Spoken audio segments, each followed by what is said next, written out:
Bonjour, bonsoir, chers auditeurs. Que le Seigneur vous bénisse abondamment. Nous continuons nos enseignements au sujet de la prière.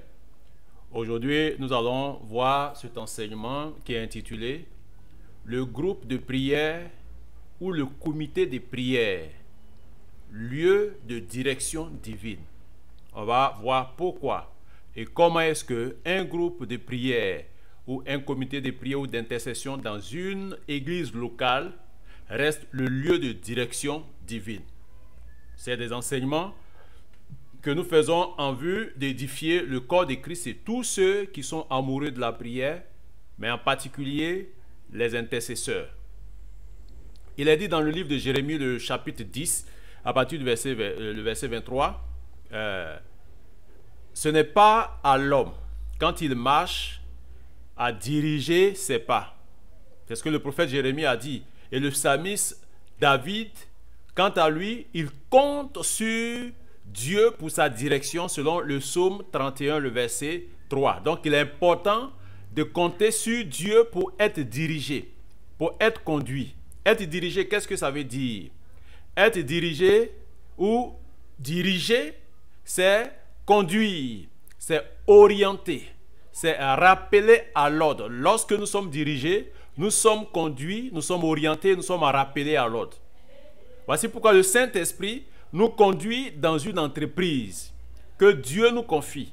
C'est le Saint-Esprit qui nous conduit. Lorsque Dieu nous confie une entreprise, le Saint-Esprit va nous conduire. La direction divine est l'un des moyens, c'est-à-dire que la provision que Dieu accorde lorsqu'il nous confie une œuvre. Quand Dieu nous appelle ou nous confie une tâche et que nous ne suivons pas ses instructions et ses directives par le Saint-Esprit, nous échouons dans la mesure où nous désobéissons à son agent exécuteur qui reste fondamentalement le conseiller par excellence, c'est-à-dire le Saint-Esprit. Lorsque nous prions en équipe, le Saint-Esprit nous révèle la pensée et la volonté du Père, non seulement pour les sujets qui nous réunissent, c'est-à-dire qui font que nous sommes ensemble, mais encore que nos prières aient une direction et une orientation divine. Cette direction se précise sous la forme d'une pensée, sous la forme d'une vision, c'est-à-dire une image mentale par exemple, ou un verset biblique qui est inspiré, ou même une voix audible, c'est-à-dire que nous pouvons entendre.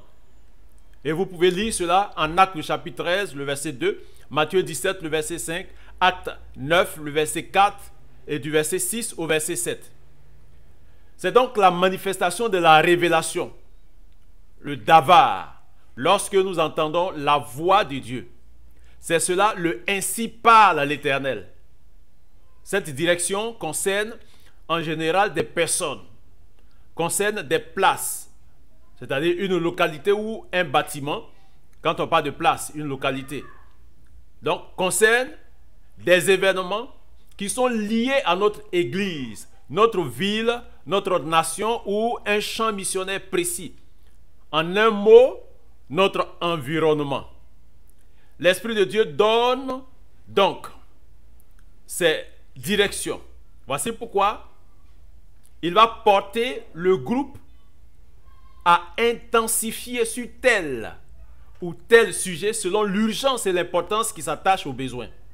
C'est ainsi qu'une direction est accordée à une communauté lorsque celle-ci trouve l'importance à entretenir un comité d'intercession. Lorsque une communauté, une église locale entretient un comité d'intercession, cette église se verra dirigée à partir de tout ce qu'elle reçoit du comité d'intercession ou du groupe de prière. Le pasteur et l'église doivent être attentifs à ce qui sort d'un comité d'intercession qui est aguerri pour l'orientation quant à un programme d'activité à élaborer sur une période ou quand la vision annuelle à communiquer à tous. Car l'église appartient à Christ, le chef, et c'est lui seul qui connaît le mieux nos besoins et notre destinée. Voici pourquoi l'église qui est conduite par un pasteur, je parle de l'église locale, bien sûr, Parce que le chef de l'église, c'est le Seigneur Jésus-Christ. Mais quand tu parles d'une église locale qui est dirigée et conduite par un pasteur, doit reconnaître la place très importante et stratégique d'un comité d'intercession. Nous y reviendrons. Alors donc ici, en résumé, à partir des points que nous avons évoqués, nous devons retenir ce qui suit. Si Dieu a mis à la disposition des croyants les dons de révélation, c'est que nous ne pouvons pas tout savoir humainement et naturellement. Beaucoup de choses et de situations nous sont cachées. Et c'est dans la prière que Dieu peut nous révéler les causes et les origines d'un malheur ou d'une situation que nous vivons.